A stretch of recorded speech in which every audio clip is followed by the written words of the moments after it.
Délivrance TV vous présente la délivrance par l'apôtre Paul Luboya. Tu veux dire, la délivrance, elle est très importante lorsque tu reçois cette délivrance-là par le biais d'un prophète. Oui, papa. Alors, il faut chercher ta délivrance. Alors, cours vers le Seigneur. À chaque fois quand tu as des combats, à chaque fois quand tu as des problèmes, à chaque fois quand tu as des douleurs, des difficultés, apprends à courir vers le Seigneur. Même dit, confiez-vous à l'Éternel, vous serez affermis, et à ces prophètes vous réussirez. Yamuto a Koufi Namabe. Le Seigneur est en train de t'offrir l'opportunité et la chance d'être sauvé. Vous connaîtrez la vérité et la vérité vous affranchira. Bien-aimés dans les Seigneurs, Quinoises et Quinoises, Congolais de la diaspora, Délivrance TV vous présente la délivrance. Des moments forts de découverte des mystères cachés dans votre vie et dans vos racines familiales.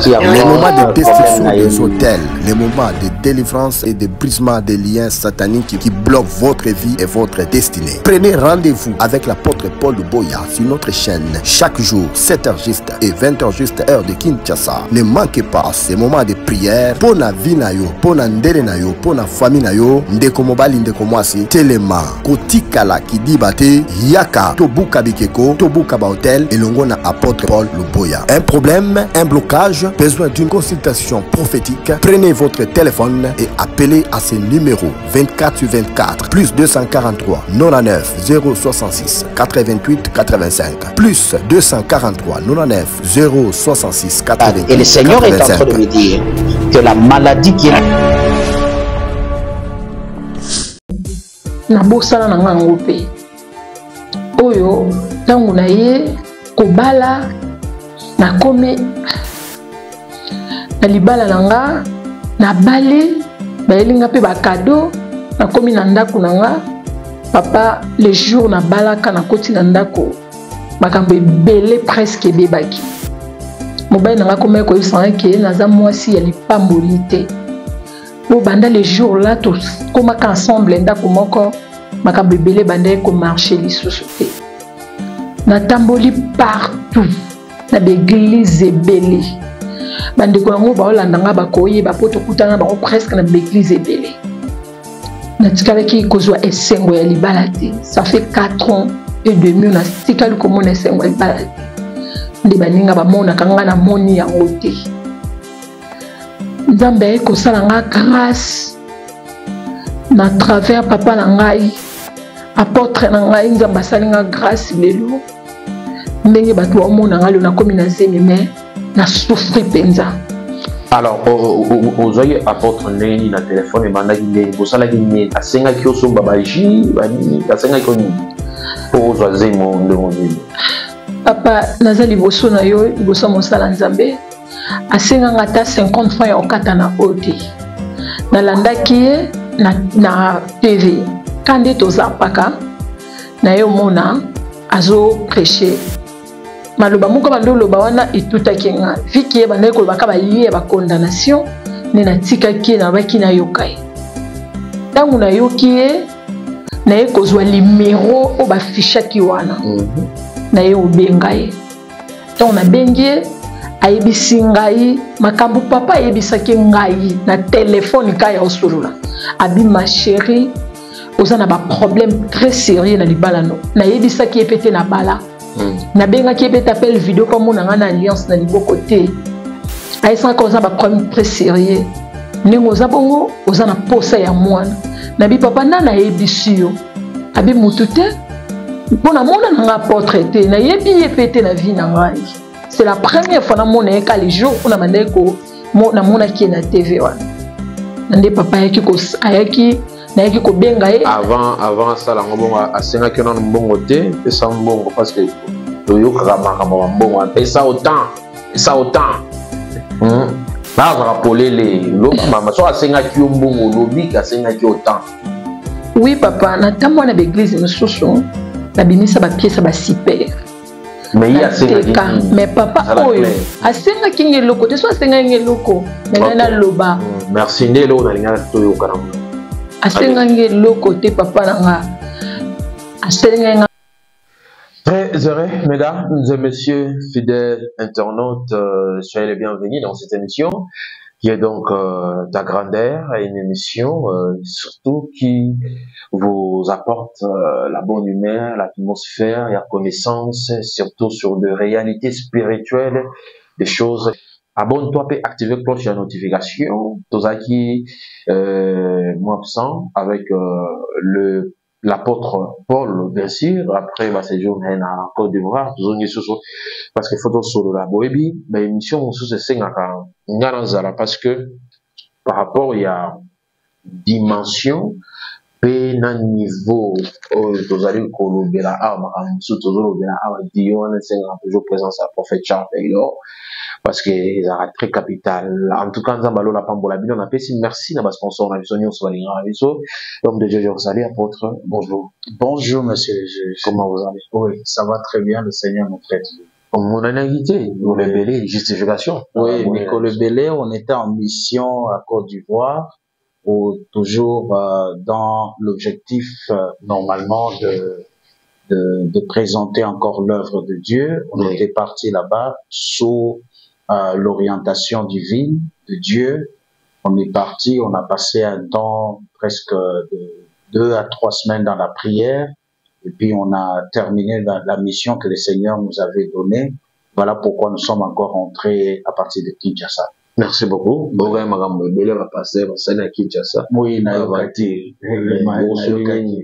en fait, vous savez, nous sommes en train de traverser ce qu'on appelle le temps de la fin.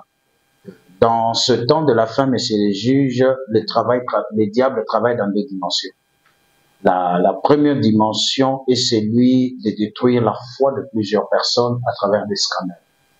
Et à travers beaucoup de choses qui se passent, le diable travaille dans le but de toucher la foi de plusieurs personnes, déstabiliser la foi de plusieurs personnes. Ceux-là qui ont la foi faible vont tomber. Ceux-là qui ont la foi faible vont abandonner. Parce que les diables détruisent la foi de plusieurs personnes à travers quoi? Les scandales. Et puis, deuxième dimension, c'est l'incrédulité. Parfois, de certains scandales que les diables amènent, ils les amènent pour que l'incrédulité s'installe dans le cœur des enfants de Dieu. Pour que la capacité à yako yamba, liloba ya nzambe, ou bien basali wa nzambe, ezala difficile. Dans quel sens? Parce que ma commis et lobby que confiez-vous à l'Éternel, vous serez affermis, à ses serviteurs, vous serez bénis. Qui veut dire ceci, nous devons nous confier aux serviteurs de Dieu pour que Dieu les utilise comme étant bakanal oyoza bazo lekela pona pambola biso. Maintenant, soki satanazo mema baskanda na kati ya basali ya nzambe, c'est pour premièrement d'abord créer incrédulité wana et empêcher batu ba aborder basali ya nzambe po bazwa lobiko bazwa changement na bango. Et troisième dimension na ko toucher eza nini? Troisième dimension aussi, c'est la dimension de Dieu. Il y a de certaines personnes, Dieu aussi permet que biloko mususu eya. Pourquoi? Pour exposer mabe moko boye ou bien mabe moko songolo, afin que batu bazongela nzambe, batu bakimela nzambe. Et je crois c'est un peu ça. Merci beaucoup. On a souligné par rapport au pasteur, Dieu, on va savoir bien ça dans le biso et yo, alors, dans ce niveau appel à bande rebelle, on va bénir dans le lit, bola monayo. On a l'ingé qui tous ont une émission et puis notre maman qui est là, l'enseignant Montréal, Balaxaï, à Outiangola, et puis il y a Zanakin, à témoigner pe makambo viva qui après bah prière je pense qu'il est parce que c'est ceux qui dans comme goya vers yo donc parce qu'il va y passer alors à Rolobapé tout à l'heure mais avant toute chose dans les béni non de sambela pour naï et puis il pour répondre à tout dans le retour. D'accord, nous allons prier pour tout celui qui est malade, tout celui qui a des problèmes, qui a des difficultés là où tu es. Que la puissance de Dieu t'affecte là où tu es au nom de Jésus. Je soumets à l'obéissance du nom de Jésus toute pensée négative et toute pensée qui ne confesse pas le nom de Jésus. Et je proclame à partir de maintenant, seul le nom de Jésus soit glorifié et manifesté dans ta vie, dans ta maison. Sois béni à travers cette émission, que ta vie, que ta famille, que tout ce que tu fais soit impacté par la puissance du Saint-Esprit au nom de Jésus. Et je dis Amen. Amen. Merci beaucoup l'homme de Dieu pour la prière. Alors, makambo ya coutume, il faut expliquer parce que belé bazo bara mabara, bazo zo ba cadeau, mais ba yebite comment prier pour ba cadeau na, ba yebite comment gérer ba cadeau na, ba filtration pezoya na ninge et belé. Mais déjà, yoka yosa homme de Dieu dans la spiritualité, mais quand vous décodez, vous expliquez biso, souvent quelles sont les attaques autour surtout liées avec le mariage et puis lors il y a ba remise à ba cadeau. Oui, en fait, le mariage, il y a un grand combat, monsieur le juge, avec le mariage. Pourquoi? Parce que le mariage, c'est parmi les institutions de Dieu. Le mariage est sacré. Pourquoi le mariage est sacré, monsieur le juge? Parce que le mariage se fait sur base de l'alliance.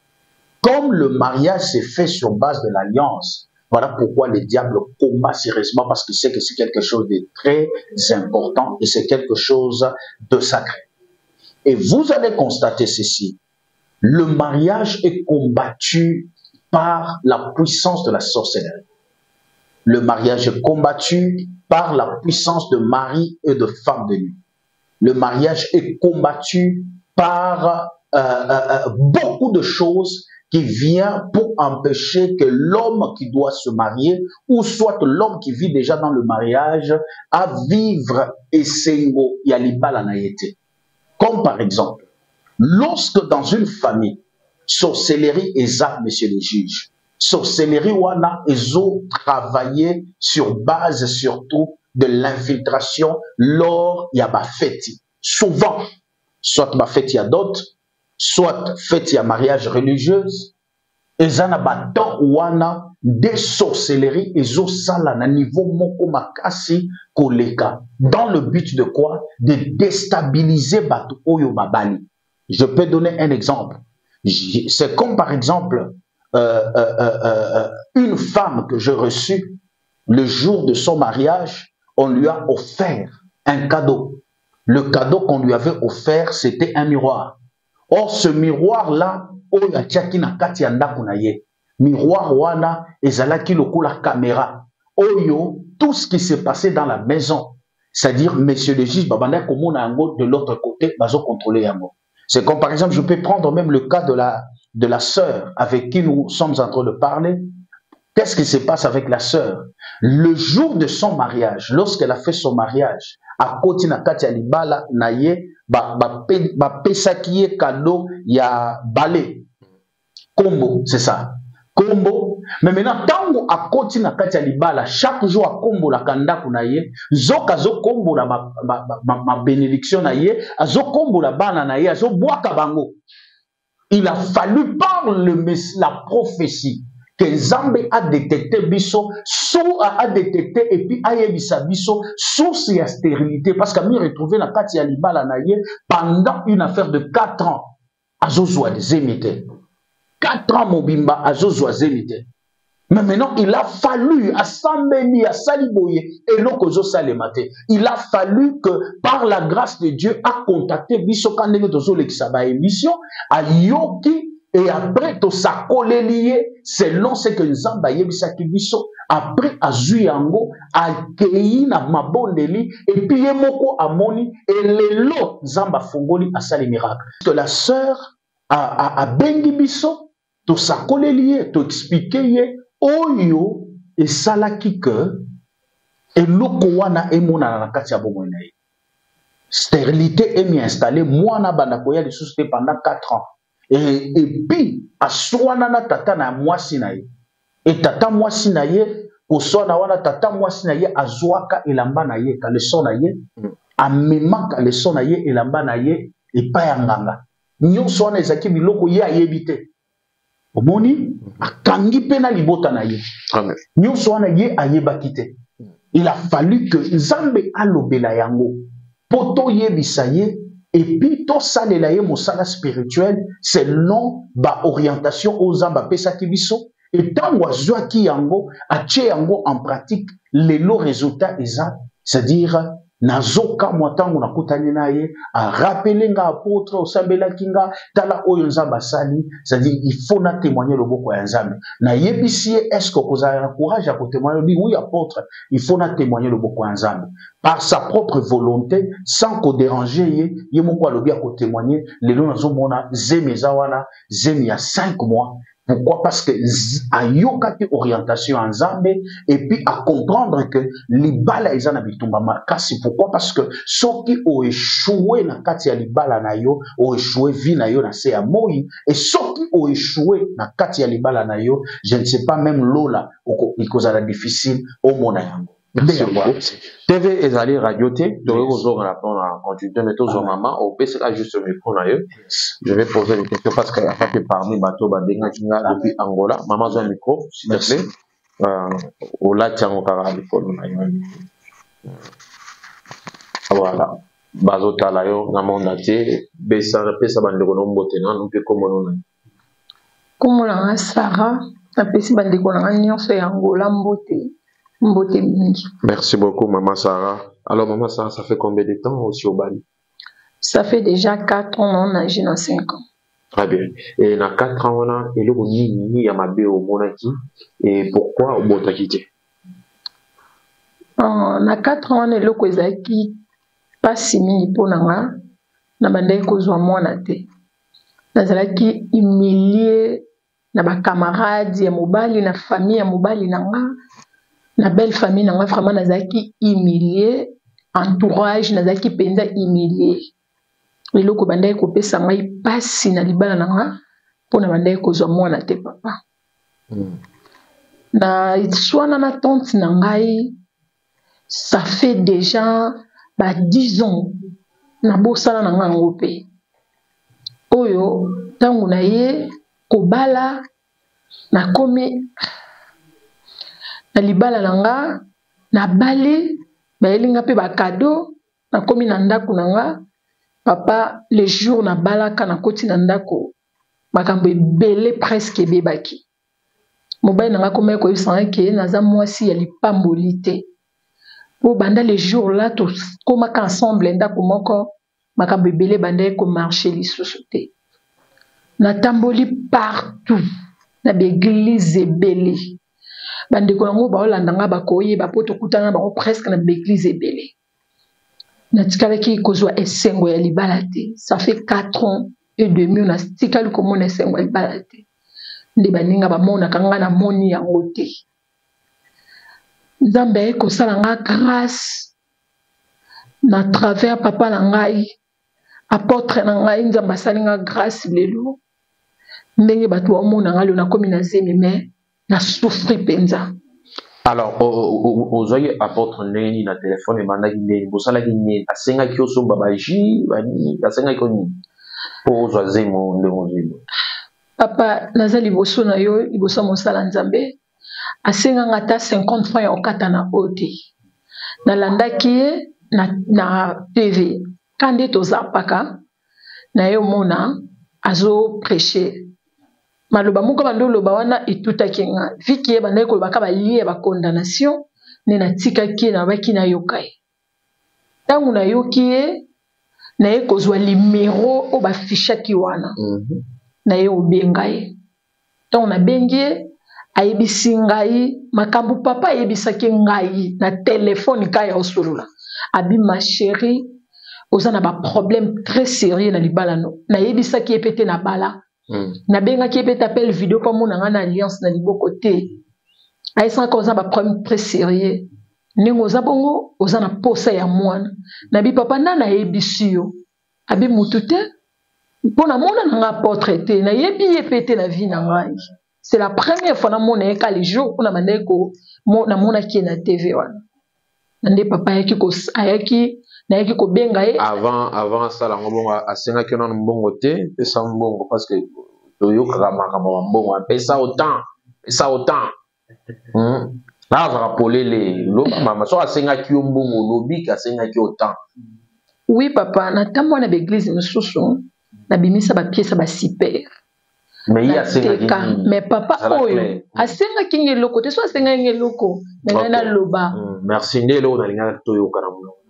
asengange lo côté papa nanga asenga kaka na landa ba prière na ya pesenga ba si ja pesenga vexé ona bando tanga le matin soir na to saki yango pe ayebisenga kaza na foi okobota tant que kokota na papa ba prière papa eko révéler abinza ba révéler abandi ko expliquer nga tala boswana na tante na bino amema sous-vêtement na yo yango ememela o kozanga kobota abi jour ya mariage na yo ozo reconnaître que ba pesa ko balé kombo na bi oui papa ba pesa nga kombo abi soko kominda kuna yo na poko na mobile no bande ko yokana bono zalande nga papa soka na kominda chaque fois so mobile na ngai il faut discussion ezala faut makeleza les problèmes toi papa na tsaki vraiment na mona ki on vraiment na nous te na considérer que on te mais nazalika na kondima na biki papa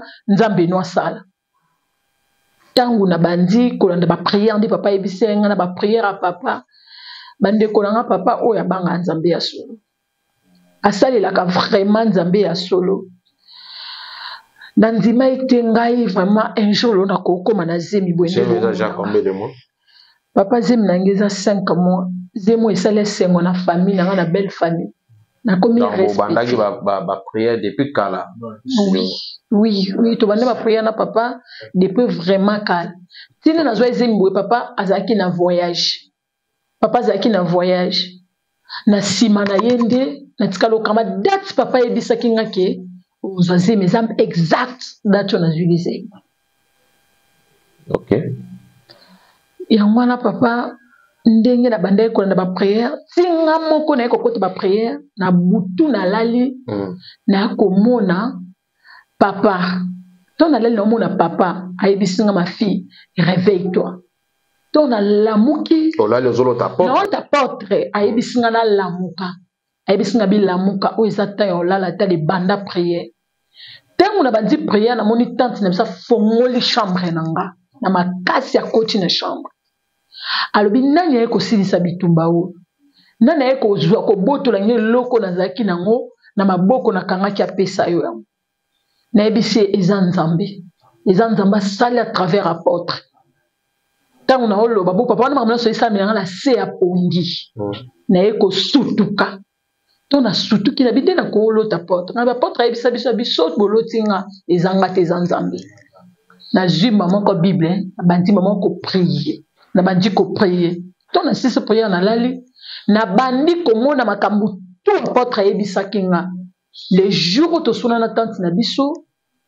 eleka nango déjà tante na biso alambaka biloko moko nyama zamba ayaka nango na ndako na liaka njoka kote bitumba nange bandaka ya wana pe kombo wana tante na ngamta pesaka nango associé na koko na biso azaka na mboka nga na mona epete njoka bitumba nanga kote bandaki ya wana na nde komona lokwa makambo papa zolobeza ya lokuta mais nzambe o papa salelaka nde kolakisa nga yango na butu na nde na ye koblanda ba prière na nde na ye kokoma na zemi oyo. Très bien. Merci. Est-ce que vous avez comme sous bakisa parce que ça peut-être ils se posent des questions, ils doivent appeler ou pas. Alors ni yoro bana mandeko na uzota la caméra lo bina bango. Mandeko nanga. Ya lo bana bino eza ebele. Mais nazolo ba mokio eza important. Ngai bomona ngoyo nazalaki mutu avia ba doute na makambo ya Nzambe. Totika kokosa pétrole bikisa mutu te, jia ba pétrole ba nini bikisa ka mutu te. Ezali lo banzambe ne bikisa mutu. Ngo bomona nga o nazwize ma travers papa. O Nzamba okita ta sala ka travers mutu. À travers mon sali na vani ne Nzamba salinga grâce lelo nazwize mbande konanga. Boko meka Nzamba papa oyo. Bo mekaye soka salité de botiki mais naza si aza il est le même hier aujourd'hui éternellement nda salelinga nabi ke belé ba ola na bazana ka onga nazana ngo plus que kutuka nanga Nzamba ko sa bino grâce abondamment boko zo ba solution à tous les problèmes na bino. Merci. Merci beaucoup, maman Sarah. Voilà. Et aux la première, il y a plein de gens Angola. Ce qui est mon éloignement ensemble, les touché. Mais apôtre, à chaque fois, les gens va le mettre tout dans l'église dans qui les a la watt. Pour le bar clair. Oui. Pour le bar dans l'église, on a commencé l'église à Kinshasa, l'église, nous sommes à Bandal, sur Madouda. Okay. Sur Madouda, nous avons loué la salle de fête en train. Des places nous avons loué, et nous avons aussi coupé sa mission, place où nous avons bandal, calabilité, parce que place pour bandal pour louer, ça nous prenait tellement beaucoup. Alors, nous avons appelé cette place et un SICA où d'ici là, pour lancer appel et soutien à tout un chacun qui peut participer à la construction du cadre de SICA. Et à Lubumbashi, vous êtes où? L'église est sur la rue Mandunga, dans le quartier d'Exaco Carrefour. C'est là où se trouve l'église, c'est là où se trouve le central, le siège. On a bandé go bazan Lubumbashi. Ils peuvent aller l'adresse l'avenue Mandunga avant hôtel Chichila. Vous allez voir une très belle église, c'est là où nous sommes en train de prier. Où se trouve quand je suis en mission, il y a mon fils spirituel qui est le berger divin qui reste avec l'église quand nous on n'est pas là. Moi, je suis qui parce que on a besoin de témoigner quelque chose. Et là, bateau, je qui n'a absence na yo. Voilà. Allô? Allô? Ah, bonjour. Bonjour, mon frère. Là, monsieur le juge, je n'ai pas rappelé une fois dans l'émission avec l'apôtre Paul. Vous êtes disponible? Oui, nous sommes disponibles, monsieur le juge. Oh, vous êtes en direct de l'émission? Oui, oui, nous sommes en pleine émission. Nous sommes pas sur la tête. Oh. Ok. Oui, allô, bonjour. Bonjour, apôtre. Vous allez bien? Ouais, qui m'est par la grâce de Dieu, qui m'est na benga qui ne ko la ligne jusqu'à écoute là donc nous avons soumis ka écouter que vous êtes en direct na ça la témoignage ya maladi na ngana za ki na ngondi nzamba sailing grâce donc nous baté tout son lubani nous baté son lubani en fait nous baté son lubani ezali kinini tozoyo kayo témoignage na yo ezanini parce que eza batebele ba contactaki biso comme tozalaki absent pour bapesa ba témoignage ya oyo nzamba salelaki bango témoignage na yo ezanini donc témoignage na ngiza boye donc nzamba sailing ngai makamoko na ndimaki te na jour na un jour na vie na nga na kotelema mpe boye nazala motu boye donc cancer ebandaki kotungisa nga na degré moko ya kosangana te donc cancer etungisaki nga na degré moko donc nzambe aza monene natambola na bopita na ndenge na ndenge solution yango ezalaki te donc na travers libondeli na yo ndenge otiaki vers nga ndenge osalaki donc na moment nazoyebisa ba prophète natamboli déjà 4 églises batama déjà 4 hôpitaux oyo na set examen na ngai ezobima toujours négatif donc nzambe asali ngai ya minene na moment donc place nazali nazosaute kutu donc nzotozongi nga makasi ya kosangana te donc nzambe aza monene prophète nzambe aza monene Zamba Kumama, vous devez savoir une chose, lorsque Jésus guérissait le malade, il leur disait toujours allez et ne pêche plus. Il faut oyeba eloko moko ya eza très important, c'est que la délivrance on la garde, la délivrance on la protège, on protège sa délivrance. Et il faut oyeba eloko moko que le diable trouve plus le pouvoir na kati ya muvi ya mutu à travers masumu. Il n'y a que le péché qui est parmi les portes d'entrée qui permet au diable d'avoir le pouvoir sur la vie de quelqu'un. Je vais aussi te dire, comme Jésus avait dit dans sa parole, va et ne pêche plus. Est-ce que vous m'entendez? Mais tant que nazo loba, merci Saint-Esprit, tant que nazo yo loba, nazo mona bazo komelangai Nathalie azanani. Contre Nathalie, aza jeune fille moto bandai ko vivre na ye mais donc ezaka mambo nzambe yoka eloko na lingi na yebisayo Tango nazo tuna Nathalie, Nzamba zo yebisangai, faites très attention parce que na yebisio c'est à travers le péché que le diable a zozwa pouvoir du colonabiso. Nzamba zo loba, faites très attention avec Nathalie parce que nazo mona Nathalie azana vie ya ko consulter banganga. Ya ko kotaka banda kwa banganga. Nazo mona ye na photo. Asi a présenta photo na yo na epa ya banganga. Okokaka koma kotika na mwasi wana te. Même si boboya ninde nini. Oyoka kaposa kaka po ozongana na mwasi wana. Zamba zo yango wana papa, yango wana zoloba, yango wana zoloba na moment où tozazi na ete mena kinga posa wana izana laka te okelo. Yango wana zoloba. Yes, Zamba zoloba éviter mwana mwasi wana soki o éviter yete yende akozala porte d'entrée pona liwa na yo.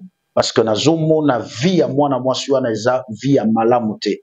Eza vie ya banganga, eza vie ya kokende kosala babiloko na ndako ya banganga. Mais Nzamba zoloba que il faut omi pesa epa Nzambe et okanga porte wana spirituelle oyo Satan profitaka yo mingi.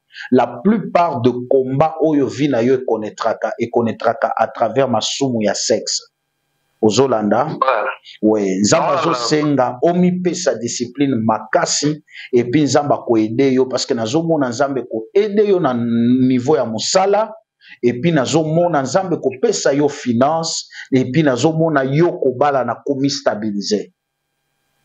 Amen, amen, amen. Ouais, nazo sambela yo place oza que malade wana ezonga lisusu jamais au nom puissant de Jésus. Seigneur, je maudis cette maladie de cancer. Je maudis cette maladie de cancer. Je maudis même la maladie que le diable préparait au niveau de reins. C'est-à-dire, elle avait de certaines douleurs au niveau des reins, Seigneur. Je déclare à partir de maintenant que cette maladie, je le maudis dans sa vie au nom de Jésus-Christ de Nazareth. Je maudis la maladie de cancer au nom puissant de Jésus-Christ de Nazareth. Et tu ne mourras pas, tu vivras et tu témoigneras la grandeur de Dieu au nom puissant de Jésus-Christ de Nazareth. Et je dis Amen.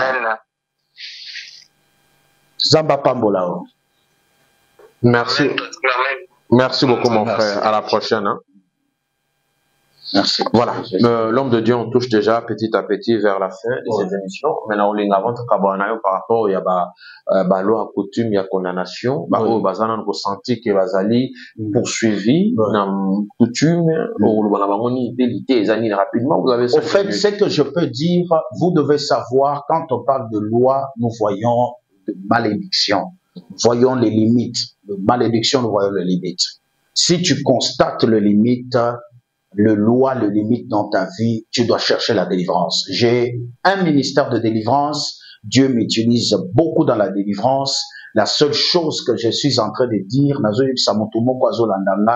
délivrance balokakango. Ce que taliba limite moko na kati ya bomo ina yo niri eloko tambola kate vina yo ata esalindeni ozozonga kana case de départ luka délivrance na yo et puis ba limite wana ebukana et puis tu verras que le Seigneur va t'aider et tu verras la faveur de Dieu. Que Dieu vous bénisse. Merci. Votre numéro? Le numéro, si vous avez besoin de nous appeler, nous contacter, appelez-nous au plus 243 99 066 88 85.